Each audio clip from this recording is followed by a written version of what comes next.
বোন এবং হবু বোন জামাইকে একসাথে দিলাম আইবুড়ো ভাত। মাছ বাজার থেকে সোজা কি কি কিনলাম, কেমন ভাবে রান্না করলাম এবং আরো টুকিটাকি গল্প নিয়ে আজকের ভ্লগটা। এই যে আমরা নিউ টাউন থেকে চলে এসেছি মধ্যমগ্রাম বাজারে। সেখানে একে একে মেনুতে যা যা রান্না বান্না হবে সেই মাছগুলো কেনাকাটা শুরু করে দিয়েছি। এই রূপলী সুন্দরীর প্রতি ভালোবাসাটা এতটাই তীব্র যে মাছ যখন কাটা হয় তখনও যেন হাঁ করে দেখি, মানে সবটাই বড্ড অবাক করা, বড্ড মনের কাছাকাছি। প্ল্যানিং এর পুরো দায়িত্বে ছিলাম আমি এবং অবশ্যই আমার সাহায্যে ছিলেন কর্তামশাই।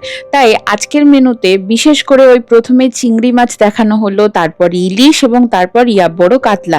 এখনো বাকি আছে, তা হলো তোপসে। আমার শাশুড়ি মা ওটা যা রান্না করেন না, মানে তোপসে ফ্রাই।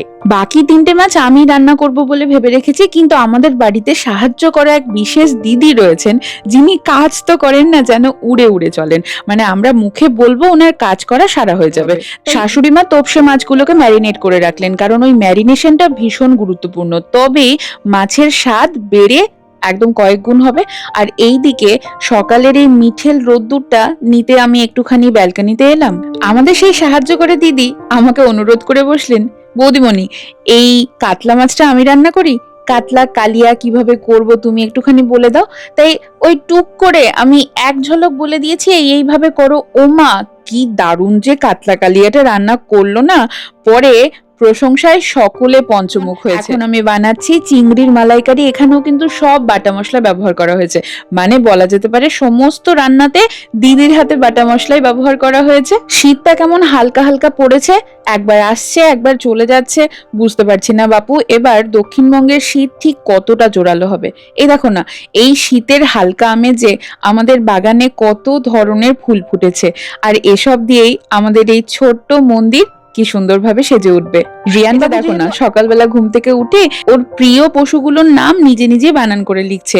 এই স্পেলিং গেমটা আজকাল ওর ভীষণ প্রিয় একটা খেলা হয়ে দাঁড়িয়ে। সর্ষে ইলিশ, আহা, এর জন্য এতক্ষণ অপেক্ষাতে ছিলাম। এখনো কত শত আয়োজন বাকি। যাকে আমার বোনের কপালে কটা আইবুড়ো ভাত জুটবে তা তো জানা নেই। এই কদিন আগে ওর কলেজের বন্ধু বান্ধবরা মিলে একটা আইবুড়ো ভাত দিয়েছিল, আর এরপর এই যে ওর নিজের 5 বছরের বড় দিদি দিচ্ছে আইবুড়ো ভাত। যেমন যেমন প্ল্যান করেছিলাম, নিজের ছোট্ট বোনকে ঠিক যেমন করে আইবুড়ো ভাত দেবো বলে মাথায় আইডিয়া খেলছিল, এই গোছানোটা ঠিক তেমনই হয়েছে, একদম মনের মতো হয়েছে।